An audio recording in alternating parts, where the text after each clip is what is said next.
Very recently, we reacted to an SCP-001 file called Memento Mori by the Exploring series, and it was really good. It told a story about a lot of the O5 Council, and today we're reacting to a video about the O5 Council from SCP Explained. Guys, make sure to subscribe to SCP Explained and me if you like reaction videos, and let's get into this animation.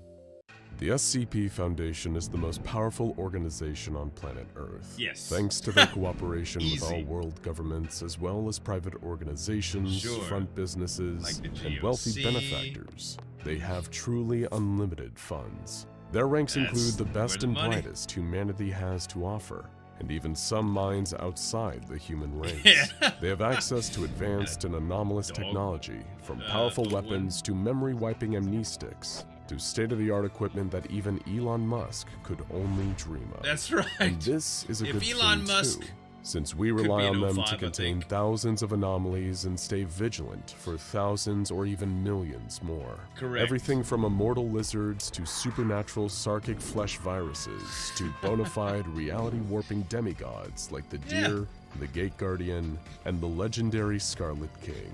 And who sits at the tip of this mighty pyramid, delegating to everyone below The and keeping the wheels O5 turning on this Council. impossibly large behemoth of a group?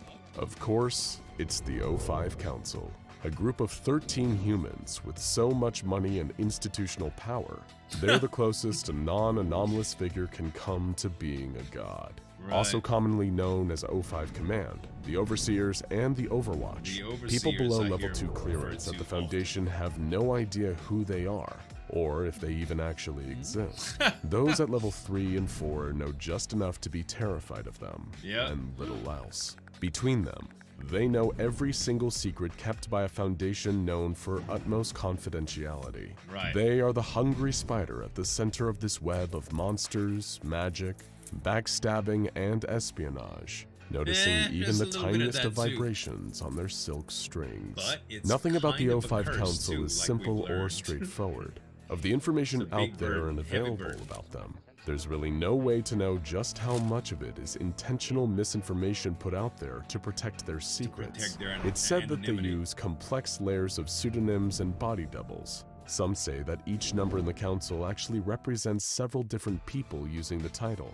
Some say there are far fewer members than 13, and these are just a series of smokescreens to avoid detection. Okay. Some even say to avoid total capture or assassination, at least one member remains in a space station orbiting the Earth at all times. Wow. Today we're going to tell you what we know. Can you imagine? Perhaps it's true, perhaps it isn't. But as with all things regarding the O5 Council, it's certain to be fascinating either way. Yep. We're going to look at the Council's role That's in the why we're Foundation, here. the kind of staff and the mobile task force that works around them, and some of the scattered and often contradictory theories about the identities of each of the 13 members of this exclusive Foundation cabal. We Okay. hope you have your level 5 clearance too. Sure. But we both might not make it to I the left end my of the badge in video. my car. This is the SCP Foundation's O5 Council. Like a lot of secret organizations, the Foundation goes to great lengths to make sure their forbidden knowledge remains secret. Sure. That's why low-level junior researchers, guards, and janitorial staff aren't privy to where all the bodies are buried. Both Right. literally and metaphorically speaking.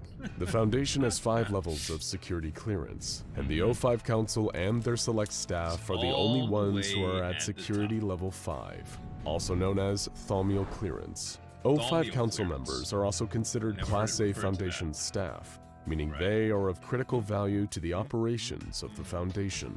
As such, they're not permitted to interact with any anomalies for fear of corruption, alteration, Right. or death.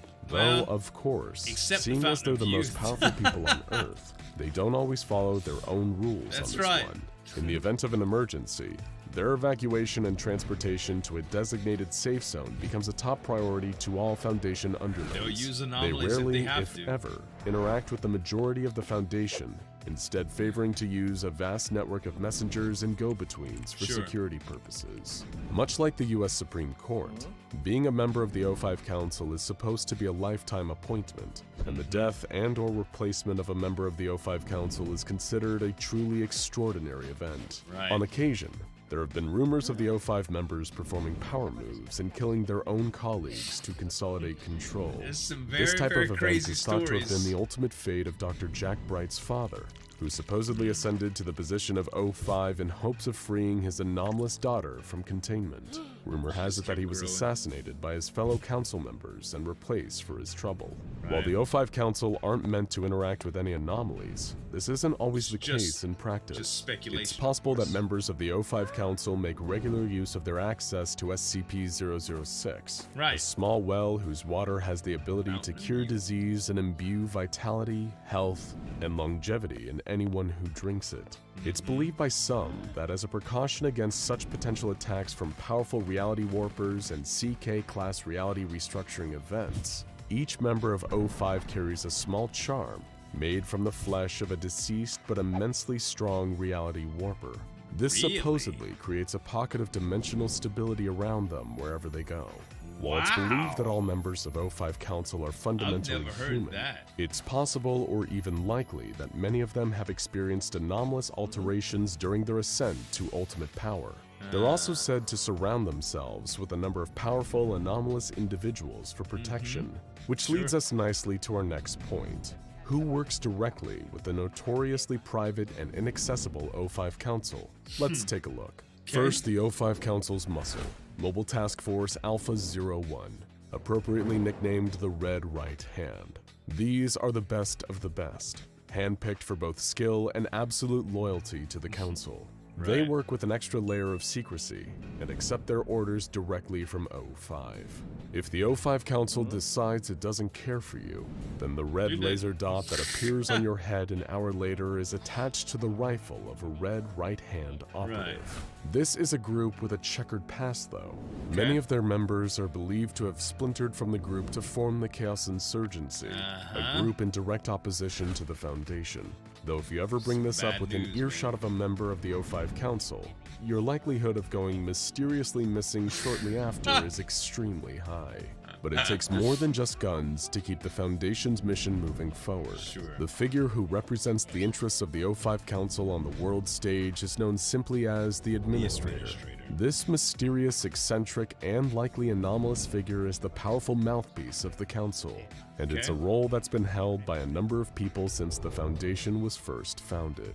The other staff assigned to the O5 Council are sometimes referred to as the Factorum, and these are some of the only people outside of the O5 Council occasionally afforded level 5 clearances. These bodyguards and personal assistants are often immensely powerful, both in the sense that they wield a great deal of institutional strength, and that they're often powerful anomalies themselves.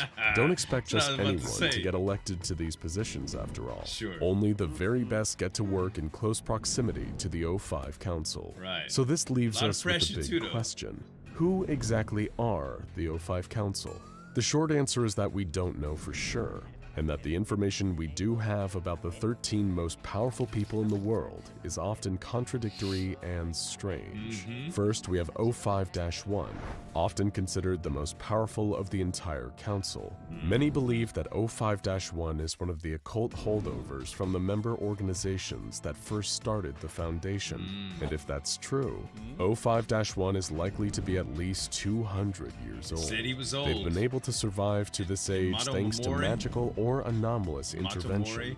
The race and gender of O5-1 varies between accounts. O5-2 is considered to be one of the more actively anomalous of the O5 Council members, while accounts split on whether they are male or female. Consistent elements and stories about them paint the picture of an elderly person with clues to a mysterious past, like having crucifixion scars or consistent ties to Dr. Sophia Light, a holdover from an erased timeline. That's crazy. O5-3 is consistently seen as male, and largely seen as being of European descent, regardless of the other details shared. He's generally considered to be extremely intelligent, as well as one of the nicer members of the council, acting as a kind of conscience for the others. O5-4 is another figure considered to be most likely male, and the circumstances of their entrance into the council are generally considered to be rather spectacular. Whether you believe the story that they got in by killing the previous O5-4 during a hostile takeover situation, or that they were the first to collect the entire Little Mister series from Dr. Wondertainment. O5-5 is also most likely no. male, We and some haven't accounts consider reviewed him that to be yet. one Only of the more one of the little front-facing mysteries that we members do. of the council. We're gonna do He's more, more though. likely to interact with the public than others, and it's speculated that he's the one who runs the vast network of front businesses regularly used for cover by the Okay, that's Foundation at neat. large. O5-6 is most likely male, and probably of European descent. His reputation is mixed, though. Some speculate that he was formerly the Foundation's top field agent, while others believe he's a puppet of the Global Occult Coalition, Oh, one of the my. Foundation's rival organizations. Yeah? To some, he's known as the Cowboy. Some believe Okay. that O5-7 is a woman of South Asian descent. She's said to be a charismatic master tactician and plays a crucial role in selecting and hiring the elite staff that work around the O5 Council. Okay. O5-8 is one of the more mysterious It's a huge- figures, hugely even among different the take than already the other extremely videos. secretive O5 Council. Some speculate that they may have been assassinated, as they haven't been seen in public for quite some Wow. time, though this may just be a ruse to fool would-be backstabbers. Right. O5-9 is another somewhat controversial figure within the council. Some believe that O5-9 is a woman hired to join the council directly from the public sector after a scandal. Others believe that O5-9 is merely the informal title for whomever is the acting head of the Foundation Intelligence Agency. O5-10 is widely believed to have vast combat experience of one form or another. Right. Some refer to them as the Assassin, a female former Foundation hitman who's likely the most proficient killer alive. Others call them the Veteran, or That's the really Mad cool, General, man. a former high-level member of the US military. It's speculated by some that O5-11 is a high-level politician placed by the Council on the United States That would Senate make to sense, too. maintain Foundation control over political questions and dealings. Others believe he's an 80-year-old Japanese Kamala, bureaucrat boy. with self-esteem issues. Yet another rumor states that this person is actually the Foundation's chief disinformation officer. So maybe both of these rumors are just lies meant to Could lead be. us off the track. Just a smoke screen. O5-12 is believed by many to have once been Adam Bright, father of famous Foundation researcher and anomaly, Dr. Jack Bright. Yeah. He worked his way onto the council to try to free his own daughter, SCP-321, from containment, and was assassinated by his fellow That's a council pretty members crazy in the story. process. Dr. Or Bright's story is O5-12 might be the accountant for the Overseer Council. Maybe one day we'll know whether control of that O5-12 much is money. best known for being someone who climbed the ranks of the most powerful organization in the world to save his daughter, or if he really just likes spreadsheets. Whether O5-13 ever actually existed is hotly debated. Many speculate that there were originally only 12 members, and that 13 was added as a tiebreaker in council votes. Others say that makes 13 was sense. only added due to the modern occult significance of the number 13. Some believe there is no 13, and it's merely another attempt to keep everyone on their toes. Or there's a rumor that all of the members of the council are O5-13, taking turns to act as the tie-breaking 13th vote. Whatever the case is with any of the particular members of the group, the O5 Council is one of the smallest and yet most important groups of people in the SCP Foundation universe. Right. They're the ones behind everything, hearing every whisper and pulling every string. And if you know anything about them, even the facts you just saw in this video, it's probably only because they want you to. Now go check out... Oh man, you know, the animation quality compared to some of the other animators for SCP Explained is not really profound, right? But the stories and the way they explain stuff, I really like it, and they're getting a little bit more, in my opinion, engaged for adult stuff. Like some of the SCP channels that I watch, they really try to engage kids. You can tell that younger viewers are targeted in some of the animations, like the rubber, for instance. But some of these are too, but I gotta say that, and a younger audience should be able to appreciate it. But the depth of these type of things, I really think it's very cool to see, and SCP Explained does a great job. Y'all make sure to subscribe to him, guys, as well as these videos that I've done, I've reacted to from them. Thanks so much for watching. As always, this is Zueljin signing off. We'll see you next time.